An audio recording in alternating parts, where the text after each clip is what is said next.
আসসালামু আলাইকুম ওয়া রাহমাতুল্লাহি ওয়া বারাকাতুহু। সুপ্রিয় দর্শক শ্রোতা, আজ আমাদের টপিক হলো স্বামী আপন স্ত্রীকে স্ত্রীর নাম দ্বারা সম্বোধন করা উচিত কি না।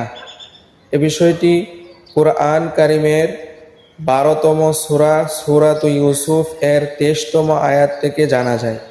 আল্লাহ তাআলা ইরশাদ করেন, ওয়ারাওয়াদাতহুল্লাতী হুয়া ফি বাইতিহা আন নাফসিহি, অর্থ আর হযরত ইউসুফ আলাইহিস সালামকে সেই মহিলা ফুসলিয়েছে যে মহিলার ঘরে ইউসুফ আলাইহিস সালাম ছিলেন, অর্থাৎ ব্যভিচার করার জন্য।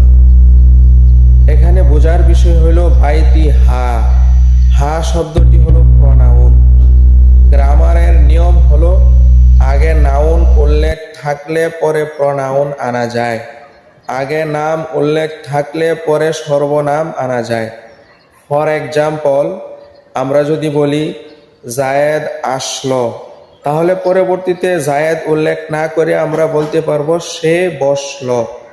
কিন্তু আল্লাহ সুবহানাহু ওয়া তাআলা এই আয়াতে পূর্বে জুলাইখা মহিলার নাম উল্লেখ ছাড়াই পরবর্তীতে বাইতি প্রনাউন এবং সর্বনাম ব্যবহার করেছেন। এর দ্বারা আল্লাহ তাআলা আমাদেরকে অনুপ্রাণিত করতেছেন, উদ্বুদ্ধ করতেছেন, হে আমার বান্দারা, তোমরা তোমাদের স্ত্রীদের নাম জনসম্মুখে নিও না, তাদেরকে নাম দ্বারা সম্বোধন করো না। কারণ আমি কোরআন কারিমে জুলাইখার নাম উল্লেখ করি নাই, মহিলাকে পর্দায় রেখেছি, তার নামটি ছুপিয়ে রেখেছি।